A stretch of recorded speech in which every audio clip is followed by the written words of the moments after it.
우리가 이제 데살로니가전서 3장 앞부분을 좀 읽었습니다. 1절 말씀에 이러므로 우리가 참다 못하여, 이 말은 2장 마지막 부분에서 데살로니가 교회를 보고자 하는 사도 바울의 마음을 나타내는 것이죠. 2장 17절에 보면 너희 얼굴 보기를 열정으로 더욱 힘썼노라 그랬습니다. 데살로니가 교회를 방문하여서 그들을 보기를 사도 바울이 열정으로 힘을 썼고, 그래서 실제로 이 열정이 바울을 움직였지만 그러나 사탄의 방해로 결국은 나아가지 못하게 되었습니다. 사탄은 하나님의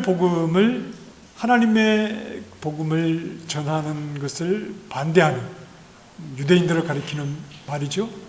유대인들의 방해가 너무나 극심해서 사도 바울이 데살로니가를 방문을 하지 못했습니다. 그래서 참다 못해서, 이러므로 우리가 참다 못하여 바울과 실루아노와 디모데는 한 가지 결정을 하게 되죠. 바울이 데살로니가를 방문할 수 없게 되자 디모데를 데살로니가로 보내기로 결정을 한 겁니다. 바울이 데살로니가를 좀 단념이라는 표현은 좀 그렇습니다만 좀 쉽게 단념하지 못하는 이유는 뭘까요? 그곳에 머문 기간이 그리 길지도 않았습니다. 그리고 그 데살로니가의 비교적 큰 도시였는데 그곳에 살고 있던 유대인들은 굉장히 사도 바울을 극심하게 복음 전하는 일을 반대했던 사람들입니다. 그리고 물리적으로 바울이 다시 들어가서 복음을 전할 수 없는 이러한 상황에서 특별히 바울이 데살로니가 교회에 미련 아닌 미련을 두는 이유는 무엇일까? 바울은 데살로니가 교회를 사랑하고 있었죠. 성도들을 너무나 사랑을 하고 있었습니다.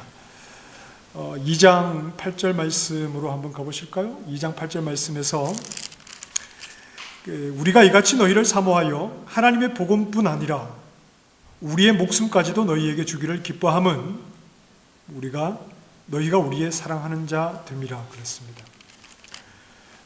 바울은 데살로니가 교회에 복음을 전하는 자였는데 복음뿐 아니라 자신들의 목숨까지도 그 교회를 향해서 줄 만큼 이렇게 사랑하는 대상이었습니다. 그리고 3장 12절도 한번 보십시다. 3장 12절 같이 읽겠습니다. 시작. 또 주께서 우리가 너희를 사랑함과 같이 너희도 피차간과 모든 사람에 대한 사랑이 더욱 많아 넘치게 하사. 역시 데살로니가 교회 안에 사랑이 많아 넘치기를 원하는데 우리가 너희를 사랑하는 것 같이 그렇게 너희도 사랑하기를 원한다 하는 것이죠. 바울이 데살로니가 교회를 사랑하고 데살로니가 교회를 사랑하니까 쉽게 교회를 포기하지 못하고 계속해서 그 교회를 향해 나아가고자 하는 마음을 가집니다. 바울이 데살로니가 교회를 특별히 사랑하게 된 것은 데살로니가 교회가 유독 박해를 많이 받았기 때문에 그렇습니다. 그들이 교회로 세워지면서 박해를 많이 받고 있었기 때문에 그렇습니다. 데살로니가 교회는 이미 1장에서 말했죠. 많은 박해 속에서 복음을 들은 자들이었습니다. 그리고 2장 14절에도 말씀하죠. 함께 살고 있는 데살로니가의 그 헬라인 동족들로부터 그들은 고난을 당하고 박해를 받고 있는 상황이었습니다. 그리고 우리가 읽은 3장 4절 말씀에도 우리가 너희와 함께 있을 때에 장차 받을 환난을 너희에게 미리 말하였는데 과연 그렇게 된 것을 너희가 아노라 그랬습니다. 사도 바울이 복음을 전하면서 어떤 감언 이설로 그렇게 사람들을 끌어모은 것이 아니었습니다. 예수 믿으면 잘 된다 이런 좀 표현이 그렇습니다만 이런 헛소리를 한 게 아니죠. 예수 믿으면 문제가 해결된다, 이렇게 교회를 세운 것이 아닙니다. 그렇게 교회를 세운 것이 아니라 너희가 예수를 믿고 따르게 될 때 너희에게 박해가 올 것이다. 너희가 이 데살로니가의 문화와 이 세상의 가치관을 버리게 되는 그 시간부터 예수 그리스도를 따르게 되므로 너희가 하늘의 생명을 얻은 자가 되므로 세상으로부터는, 생명 없는 세상으로부터는 분명한 따돌림과 세상이 주는 어려움과 세상이 너희를 용납하지 않는 그런 거부당함과 그런 외톨이가 되는, 그것이 어떤 마음으로 오는 것뿐 아니라 실제로 몸의 피부에 와닿는 그런 박해가 있을 것이다. 바울은 그들에게 복음을 전하면서부터 분명한 박해에 대한 말을 했습니다. 그래서 바울이 데살로니가를 향해서 특별히 애정을 가지는 이유는 그들이 박해를 받으면서도 복음을 따르기를 포기하지 않고 있기 때문에 그렇습니다. 예수님을 믿는 것 때문에 어려움을 당하고 있으면서도, 그런 줄 알면서도 그 박해 속에서 계속해서 믿음을 지켜 나아가기 때문이죠. 그들에게 찾아온 박해는 우연히 찾아온 것이 아닙니다. 어쩌다가 예상치 못하게 찾아온 것이 아닙니다. 이미 내가 예수 그리스도를 나의 퀴리오스로 고백하게 될 때 나에게 어려움이 온다는 사실을 이들은 알고 예수 그리스도를 주님으로 따르기 시작했죠. 그걸 알면서도 교회가 박해 속에서 믿음을 지켜내고 있었기 때문입니다. 게다가 교회가 박해 속에서 믿음을 지키면서 박해를 받고 있으니까 어느 정도 대충 그냥 믿음을 포기하지 않는 정도의 소극적인 모습으로 그냥 성도의 모습만을 유지하는 그런 상황이 아니었습니다. 박해 속에서 적당히 믿음만 지켜도 박수를 보내야 할지도 모릅니다. 그러나 데살로니가 교회는 마게도냐와 아가야 지방의 모든 믿는 자의 본이 될 만큼, 사람들이 뭐라고 하느냐 하면 예수를 믿으려면 데살로니가 교회처럼 믿어야 돼. 그들이 박해 속에서 믿음을 지켜나가는 그 모습이 적당한 믿음이 아니라 정말 바람직한 하나님의 교회다운 믿음을 지켜나가고 있는 그들의 모습을 볼 때 예수를 믿으려면 데살로니가 교회 성도들처럼 예수를 믿어야 돼. 이렇게 믿음의 본이 될 만한 그런 믿음을 가지고 있었다는 거죠. 본이 되는 믿음을 가진 데살로니가 교회는 마냥 뜨거웠던 것이 아닙니다. 마냥 열심히 믿었던 것만이 아닙니다. 굉장히 균형이 잡혀 있었죠. 본이 되는 교회, 믿음의 분명한 본을 보이는 데살로니가 교회가 잡고 있던 균형은 1장 3절인가요? 말씀했습니다. 믿음과 사랑과 소망입니다. 우리가 너무나 잘 알고 있죠? 믿음과 사랑과 소망이라는 것은 적당하게 정의를 해서 우리가 그렇게 복음성가에서 한 번씩 부르듯이 그렇게 되뇌이는 것이 아니라 분명한 모범적인 교회의 모습이 무엇이냐에 대해서 분명한 믿음과 사랑과 이 소망, 이 세 가지를 가지고 아주 균형 잡힌 그러한 교회의 분명한 모습을 보일 수 있는 것이고, 데살로니가 교회가 박해 속에서도 이런 믿음의 본을 보이고 있었다 하는 것이죠. 데살로니가 교회는 싸우고 있었죠. 영적인 싸움을 하고 있는 교회였습니다. 그들은 이제 복음을 들은 지 몇 개월밖에 되지 않는,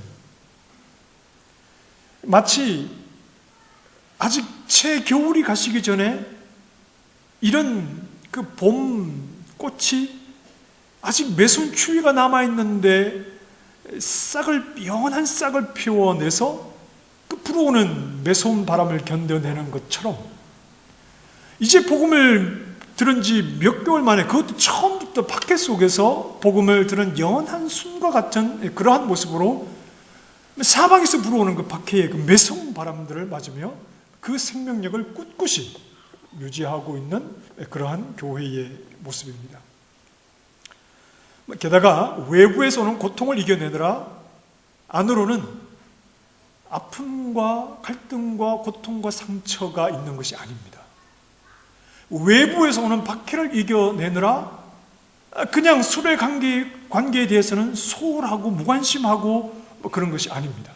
그것이 아니라 그들 내 성도들 사이에서도 복음이 맺는 분명한 열매, 복음을 가진 자에게 분명하게 나타나는 이 사랑이라고 하는 열매가 충실하게 맺혀지고 있었다 하는 것이죠.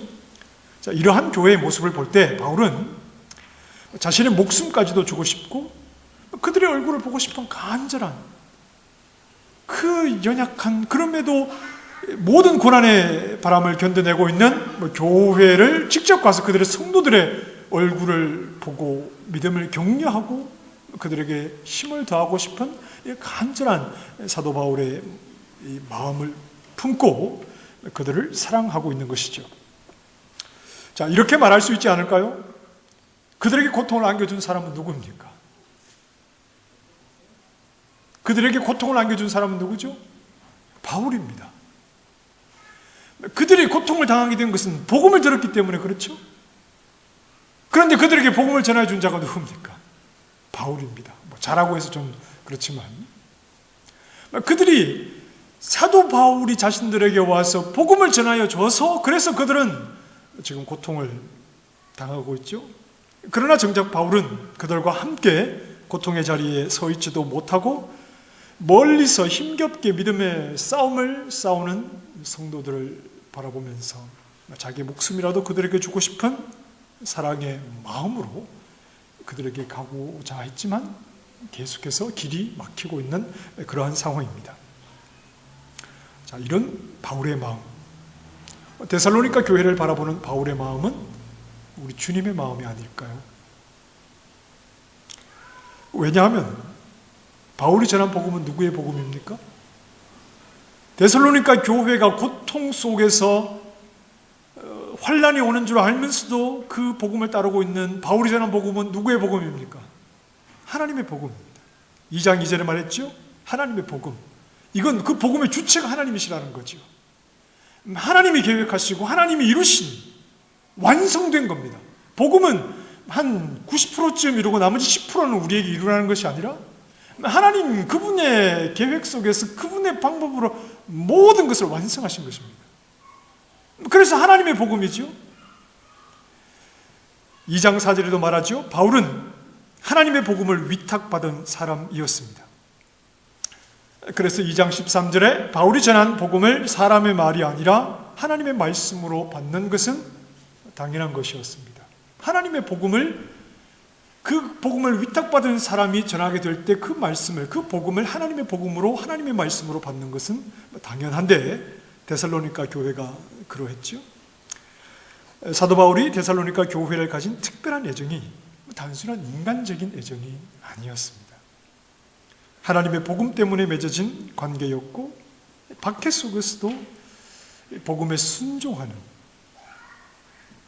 데살로니가 교회를 바라보는 마음은 곧 그들을 바라보시는 하나님의 마음이기도 합니다. 하나님의 사랑은 고난 속에서도 복음에 순종하는 자들을 향해 나타납니다. 하나님의 사랑은 고난 속에서도 복음을 따르고 복음에 순종하는 자들을 향해서 나타납니다. 고난은 우리를 연약하게 만들고 우리를 좀 초라하게 만들기도 합니다. 그러나 그 자리에서 포기하지 않고 복음을 따르는 자들을 향해 하나님의 사랑이 나타나고 있는 겁니다.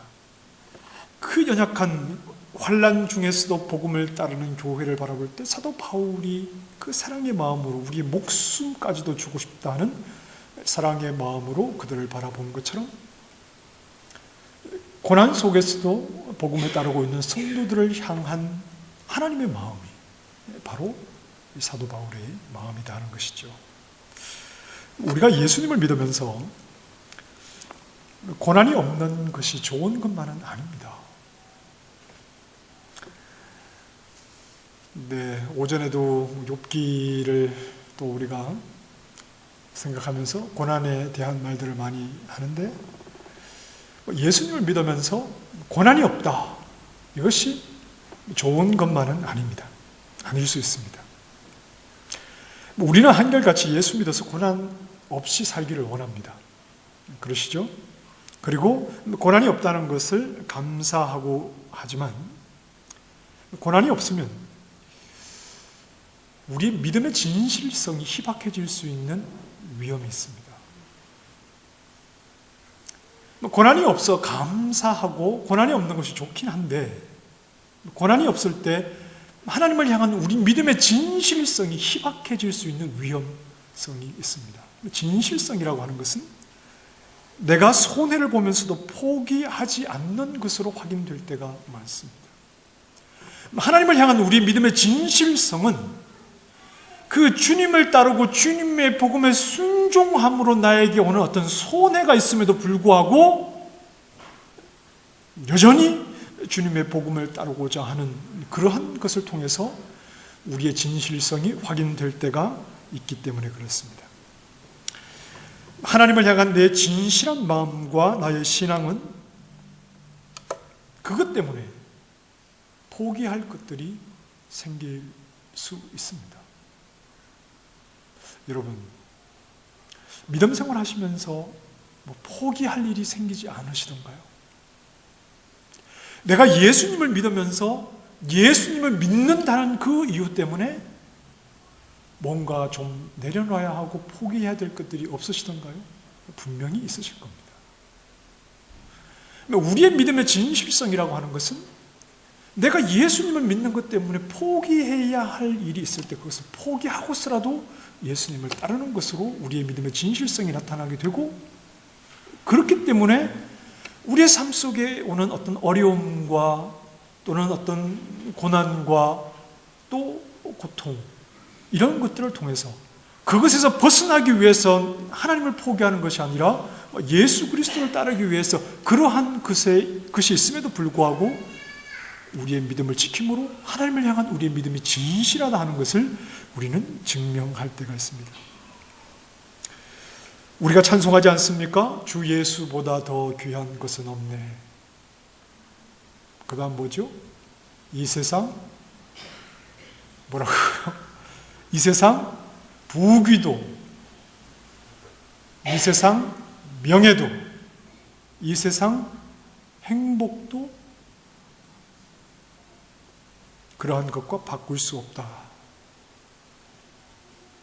왜 그래야 되죠? 왜 예수님을 믿는데 이 세상 부귀를 왜 우리가 포기해야 될 때가 있고, 예수님을 믿으면서 세상의 명예를 왜 우리가 포기해야 되고, 예수님을 믿는데 왜 우리가 세상에서 얻는 행복을 포기해야 하죠? 예수님을 믿는 것과 세상의 구조가 그렇다는 겁니다.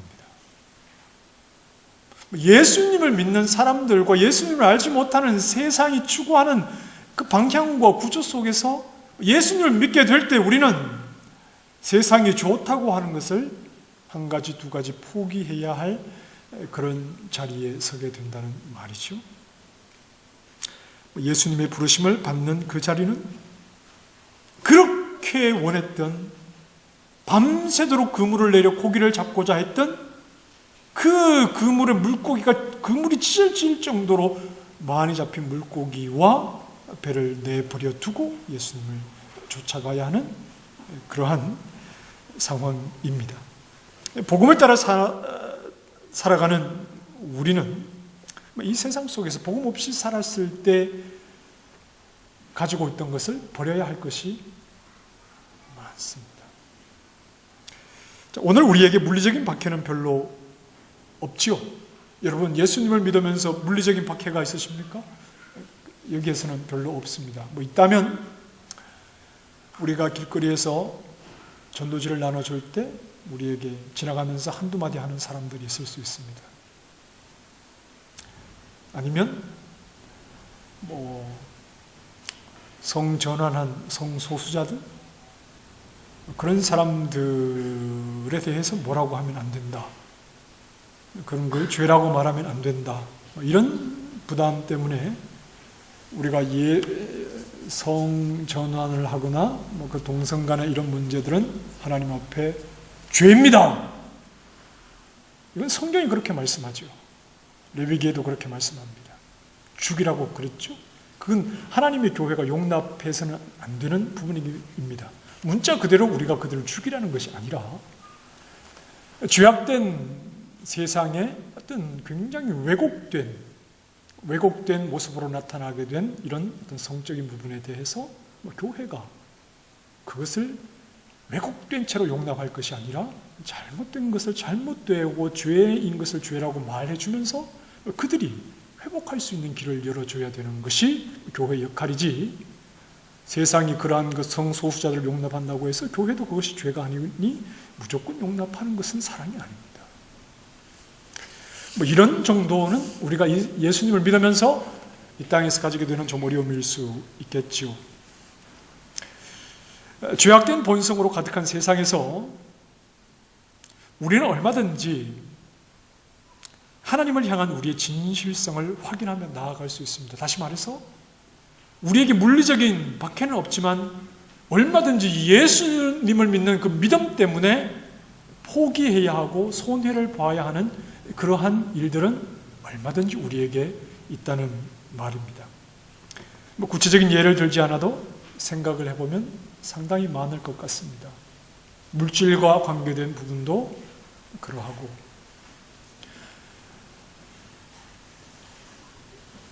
또 사람들과의 관계적인 면에서도 그러합니다. 내가 예수님을 알고 예수님을 믿는 것 때문에, 그 복음을 따르고 순종하는 것 때문에 물질적인 부분에 손해를 봐야 할 부분이 있을 수 있고, 관계적인 부분에서 또 내가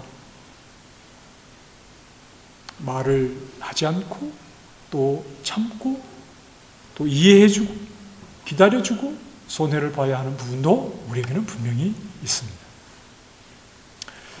그리스도인은 손해를 보게 되어 있습니다. 그러나 그 손해는 우리를 불편하게 만드는 것만이 아니라 우리가 어둠인 이 세상에서 빛의 자녀인 것을 확인하게 하는 소중한 역할을 합니다. 내가 복음을 따르는 것 때문에 어떤 부분에 손해를 볼 때, 내가 예수님을 믿는 것 때문에 어떤 부분에 손해를 보게 될 때 이것을 우리를 불편하게만 만드는 것이 아니라 내가 주님을 진실하게 따르고 있다는 것을 확인하게 하는 그런 역할을 하기도 하는 겁니다. 복음에 순종하며 하나님을 향한 내 진실성이 그렇게 나타나게 될 때 우리는 내가 하나님의 사랑을 입고 있다 하는 것을 알게 되죠. 하나님이 나를 사랑하신다는 것이 너무나 어떤 이기적으로 또는 무작정 그냥 주장하는 자기 주장식으로 마치 주문을 외듯이 그냥 하나님이 나를 사랑하신다 이렇게 확인되는 것이 아니라 나 같은 것에게 은혜를 주셔서 하나님 그분의 존재와 그분이 나와 관계하고 계시고 그분에게로 내 중심을 이끄셔서 그분과의 관계 속에 그분을 의식하고 그분과의 관계 속에서 살아가도록 하나님께서 나에게 은혜를 주셔서 나 자신과 내 욕심을 바라보지 않고 또 이기적인 마음을 내려놓고 하나님의 뜻을 따르는 그 은혜의 자리에 서게 하신 것을 생각할 때 우리는 그 자리에서 하나님이 나를 사랑하신다 하는 것을 확인할 수 있습니다. 하나님이 나를 사랑하신다. 하나님이 나를 사랑하신다. 이건 그냥 의미 없는 구호가 아닙니다.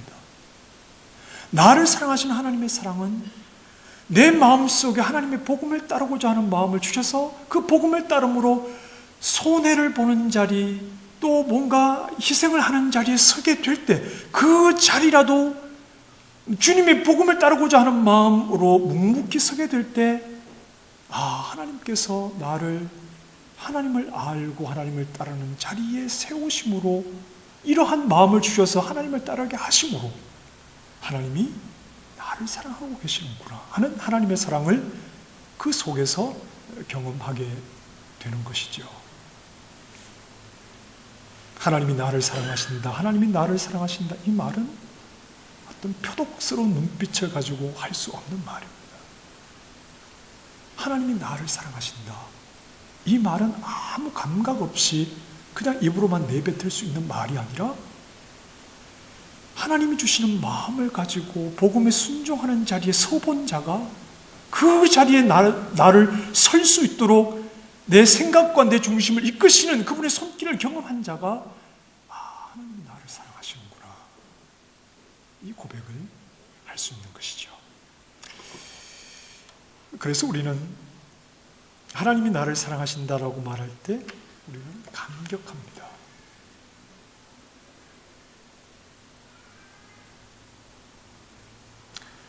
하나님이 나를 사랑하시는구나, 이 하나님의 사랑을 고백하게 될 때 우리는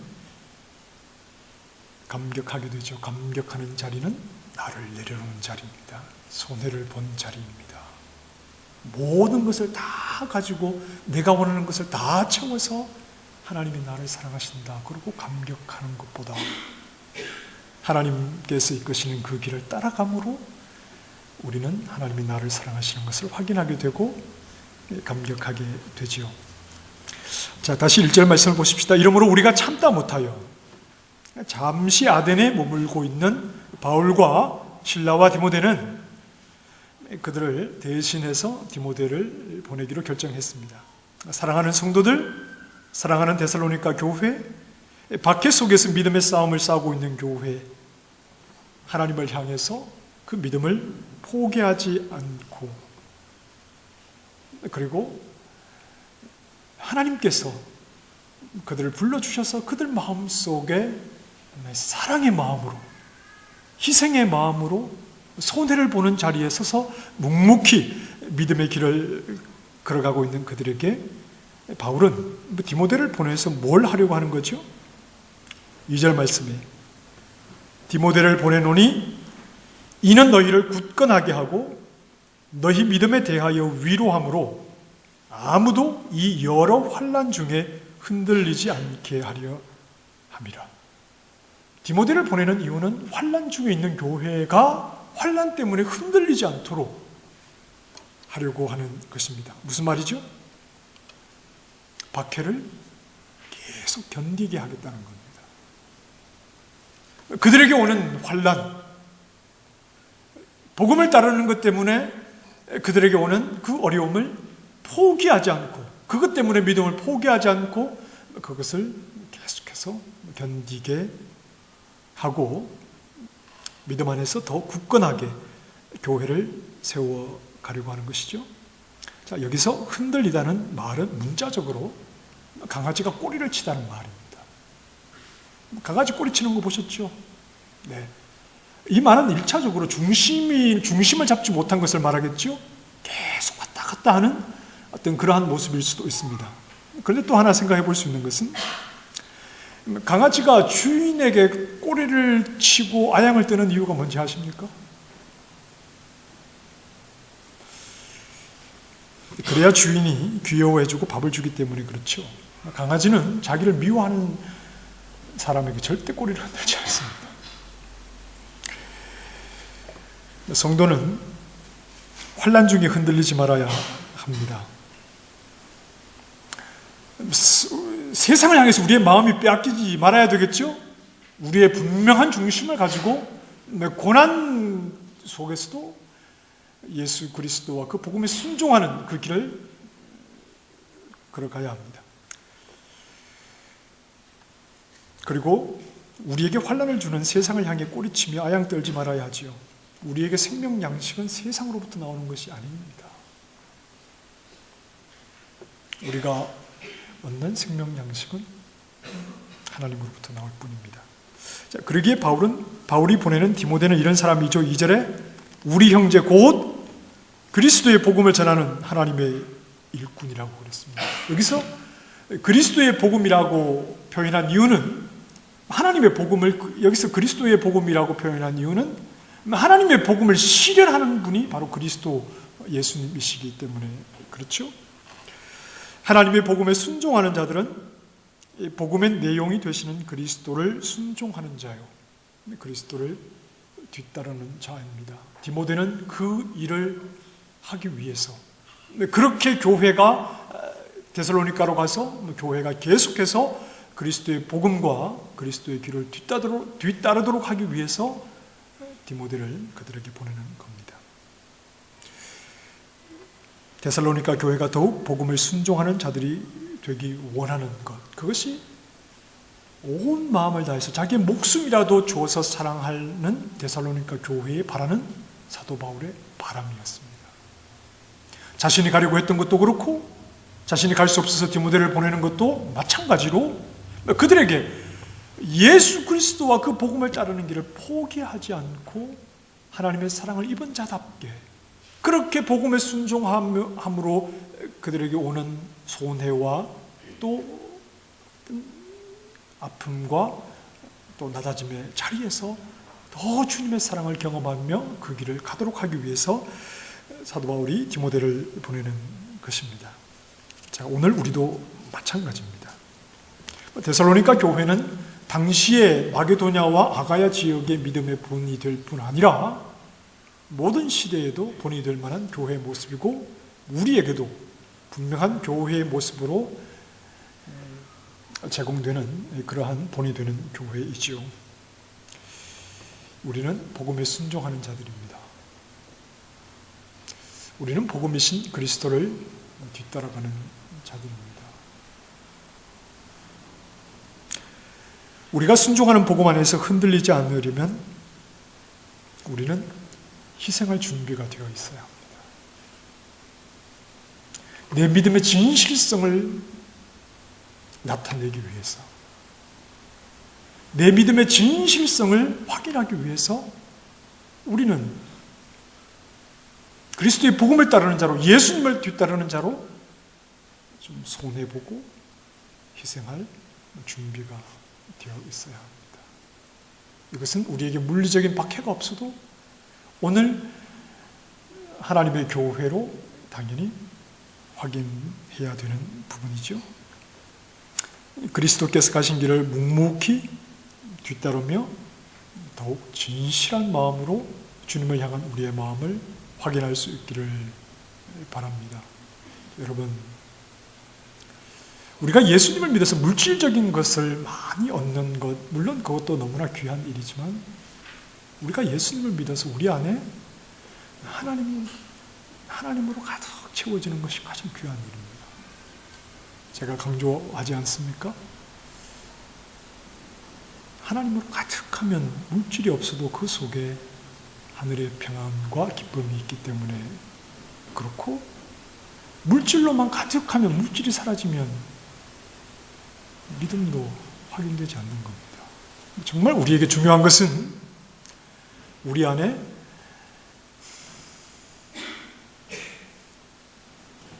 하나님을 사랑하는 마음, 그리고 하나님께 순종하는 마음으로 가득 채워져서 우리의 마음으로 그분을 뒤따르는 것이고, 그 진실함을 확인하기 위해서 때로는 손해를, 때로는 희생을 하는 자리에라도 우리는 기꺼이 나아갈 수 있어야 할 것입니다. 내가 예수 그리스도를 따르는 자인 것을 외형적인 조건에서만 찾으려 하지 마시고 내면에서 확인할 수 있기를 바랍니다.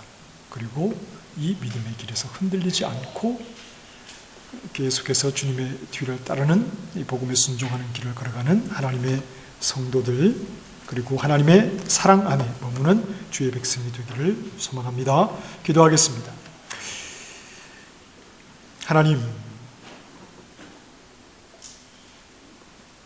하나님의 사랑을 입은 자들입니다.